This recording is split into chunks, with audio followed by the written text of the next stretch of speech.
Welcome back to State of Belief Radio. I'm Welton Gaddy.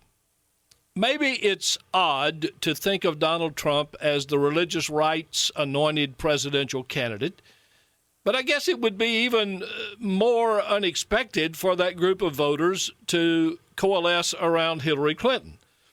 And yet, a closer look at this constituency reveals divisions between evangelicals and Catholics that we haven't seen for a generation.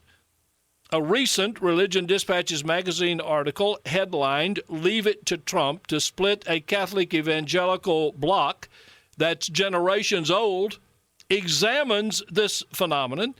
And I'm happy to welcome the author, not a stranger to State of Belief Radio, historian Neil J. Young. Neil, welcome back to State of Belief Radio. Thank you for having me back. How would you describe the electoral alliance that has grown over the years between evangelicals and conservative Catholics in this country? Well, if we think about the alliance of evangelicals and conservative Catholics over the last 40 years, it's really been one of the most powerful and one of the most important political coalitions of of modern political history. And certainly it's been an incredibly important partnership for the rise of not only the religious right, but for the Republican Party more broadly. And so really going back since 1972 is when we start to see conservative Catholics breaking away from the Democratic Party and joining with evangelicals in the Republican Party. And that partnership really grows through the 80s and 90s to today in terms of a pretty solid voting bloc at the election ballot, but also a pretty strong political partnership when it comes to, all sorts of day-to-day political issues. And I think that's what's so interesting right now is we see perhaps definitely a dividing over Trump, but, it really raises questions about what the future holds for this alliance. Well, we'll talk about, if you will, in more detail, the split that we're seeing between these two groups regarding Trump. Well, I think that, it's been such a fascinating phenomenon to watch for the last year. On the one hand, you've had this real internal struggle among evangelicals about whether or not to support Trump, but that struggle seems to have pretty much gone away. We now see that his numbers among evangelicals are around 80%, and that's, as high as they've been for any Republican candidate of late. Catholics, though, less than a third of Catholics are planning to vote for Trump in the fall. And this is a real decrease. Now, Catholics have tended to divide themselves evenly between the Democratic Party and the Republican Party. So it's a drop off of only about, anywhere from 15 to 20%. But it's a significant drop, and it's a drop that really, again, speaks to this divide that's playing out. And I think the question is, why are Catholics not supporting Trump and why are evangelicals supporting him? And in some ways, I think it's easier to answer the question of why Catholics aren't supporting Trump, because in some ways it just seems like it makes a lot more sense. But the typical Catholic objections to Trump have been for things like his personality, his kind of outrageous political persona, his spotty personal life. But really, I think a lot of it is stemming from his anti-immigration rhetoric and policies. Catholics, particularly Latino Catholics, of course, but even white Catholics are not comfortable with the virulent anti-immigrant politics that are coming out of Trump. You have to think about Catholics obviously operating in a global church and having much more of a global sense of community, of Christianity, and having much softer immigration positions. And so this has been a big breaking point for them with Trump, along with many of other reasons to oppose him. But that seems to be the big sticking point. So Neil, it's really a matter of character rather than specific issues. Well, I think character plays a lot into this too. And I think that character, when it comes to this question of immigration, I do think there's policy issues here, but I think a lot of it is almost the character that's being revealed there more than necessarily the policy proposals Trump has put forward, because other than, say, the wall and a blanket statement that he's going to deport all illegal aliens, there's not much to say when it comes to policy and proposals when it comes to policy proposals with Trump. I think you're right to point to the character, but I think in a lot of ways character is a reflection of politics in this election, and his demonization and his just really virulent anti-immigration talk Catholics are finding that really repelling. Mm-hmm. Let me focus for a second just on evangelicals, because I think there are a lot of people who don't understand what's going on here, and I'm not even sure I understand it sometimes. We saw over the last 4 or 5 years evangelicals turn on the issue of immigration. We saw Richard Land being a leader in the Southern Baptist Convention that made immigration reform a moral issue, and he changed a lot of minds on it. There's certainly, the evangelicals have always prided themselves, I think, on the fact of the purity of character and that kind of thing. So why is the majority of the evangelical community not disturbed by the same matters that are disturbing Catholics? Yeah, that's a really good point you raise. You're right to remind that there has been a real there's been a real shift among evangelicals when it comes to the question of immigration in the last 5 to 10 years. And I think a lot of that has been driven by the changing demographics of evangelicalism in America. The fact that they see that, so many Latino immigrants are joining Pentecostal and now churches. And so I think, the churches have recognized that change. They've seen them as religious partners, as religious brothers and sisters. And so I think that's really softened a lot of the hardline stances on immigration. I don't see in any of the polling data real clear indication that Trump's immigration position is what's driving evangelical support, as much as it's this kind of almost nebulous and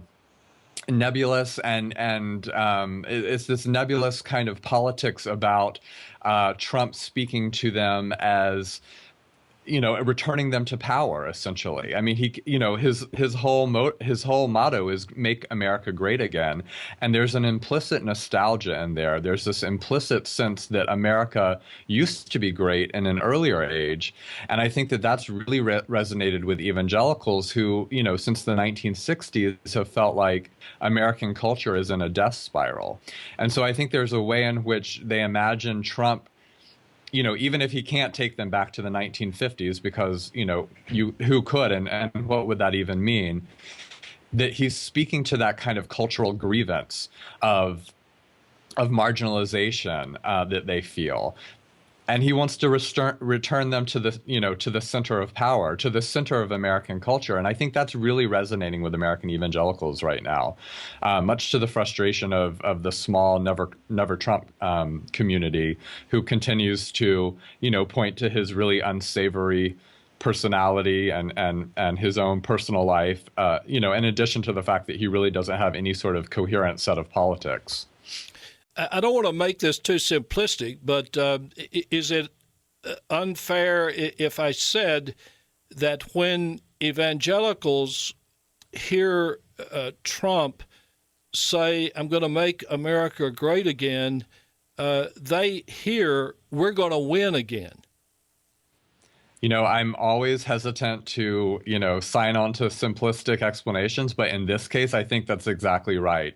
I think that "we are going to win again" is at the heart of this appeal and the heart of the connection. Think about what Trump's other big talking point is, dividing the world into winners and losers. Mm-hmm. And in a way, I think this dichotomy, this simplistic dichotomy, it fits perfectly with the dichotomy of good and evil that evangelicals have advanced for so long, not just religiously, but they've translated that over to the world of politics. And I think that these two things match up. But I think you're right to point to him as someone who, identifies himself as a winner and who promises to be a winner, and who not only in his winning promises to kind of make them winners as well. I think that is at the heart of the appeal, and I think that's why, at the end of the day, I've been writing a lot of pieces and saying, what we really see here in this election is a desire for power over principle. Yeah, and I have to say, and I don't want to pull you into my observation here at all, but I have to tell you, I've had to smile a lot at the kind of biblical and theological calisthenics that evangelicals have been through to give a formal biblical basis to their support for Trump, by going, for example, to King Cyrus in the Bible, who was not a person of God, but who helped the people of God, and he becomes a hero in this particular campaign. Yeah, the rationalizations have been fascinating, and they have been, I think it's not too hard to use the word hypocritical, because you can go back not very far. Just pick someone like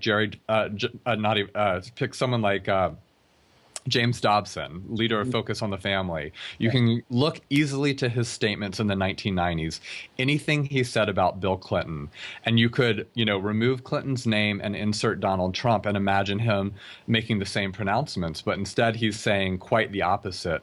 And I think that rationalization you're talking about, and, the real slim selection of, very few kind of biblical examples to make the case for why one might support Trump is stunning in itself, but it's really stunning when you, again, think about this historically and all the work that conservative evangelicals had to do through the 1960s and the 70s and 80s to develop an engaged political ethic that was based on, deep reading of the Bible about citizenship, about civic obligation, about character, about, principles, and the obligation of the Christian to weigh in on the public square. That was a really that took a lot of work to develop that, because there was a real resistance among a lot of evangelicals to participating in public life. But it was built on a really, really deep and robust theological structure that seems to now have been completely pushed to the side. Right.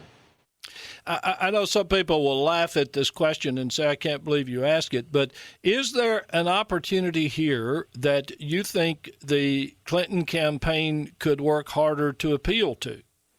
Absolutely. I'm a little surprised by how little the outreach has been to religious voters from the Clinton campaign. We've seen moments of that. She's, appeared at African American churches, but again, that's a base of the Democratic Party, so that's not really all that surprising or exceptional. I don't understand why she isn't making more outreach to Catholic voters, to kind of mainline Protestant suburban voters, but even to evangelicals, because there even with the support for Trump, there is enough of a room here, I think, to make some inroads.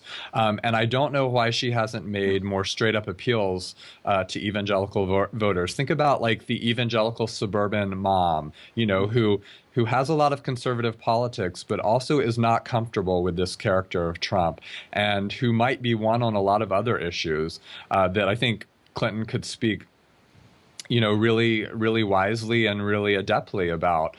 And so I don't really understand why the Clinton team hasn't made more use of that. And, maybe we'll see that in the next month or so, but it seems quite late in the game to be deploying that strategy.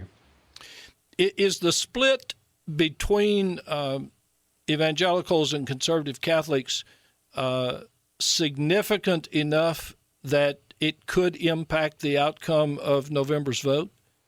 Absolutely. Right now, Catholics are from all the polling data, they appear to be the deciding factor. And we'll have to see how that shapes up in the next month or so. But right now, if you take the election, if it happened with the data we have today, white Catholic voters are the determinant factor in this election. And that is a stunning development, but actually that's in line with historic trends from the last 40 years or more. Catholics have always been on the winning side. They've always been on the side of the winning ticket.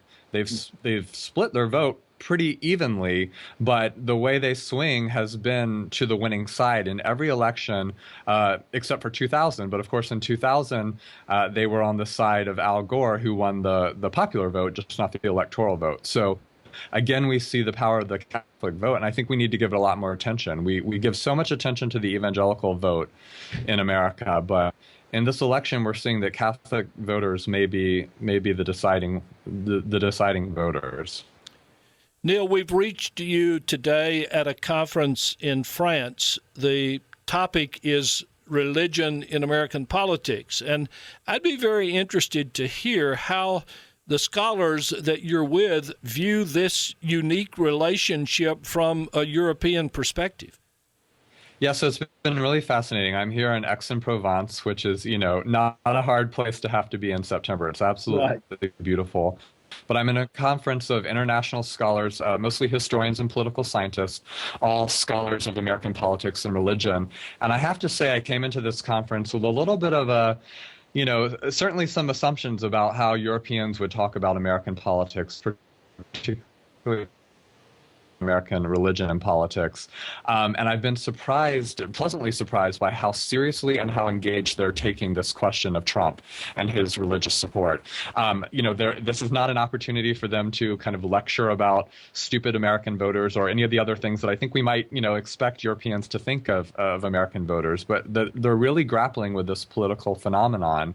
And they're asking really interesting questions, many of the same questions that I think we're asking in the U.S.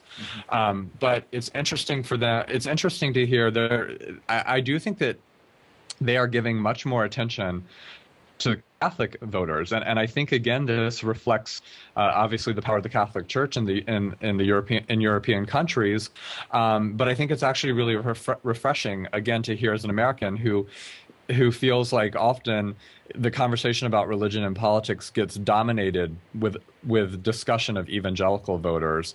And certainly they're incredibly important and powerful players in our American politics. But it's refreshing to hear this attention to Catholic voters. And also, I just left a panel that was thinking about Muslim and Jewish and non-religious voters as factors in this election. And I think thinking about the real diversity of American religion is something that we often don't do as Americans. And I think that as Europeans, as outsiders, they have an appreciation for that full religious diversity of our country and the way that will shape this election as it has in elections past. Dr. Neil J. Young is an independent scholar of United States history focusing on post-1949 religion and politics. He holds a Ph.D. in history from Columbia University and taught at Princeton until 2014. Neil is the author of the insightful book, We Gather Together, The Religious Right and the Problem of Interfaith Politics. His Religion Dispatches article is headlined, Leave It to Trump to Split a Catholic-Evangelical Bloc That's Generations Old, and we'll link to that from our website. Neil, as always, you're very insightful and very helpful. Thank you for being with us again on State of Belief Radio. Thank you so much.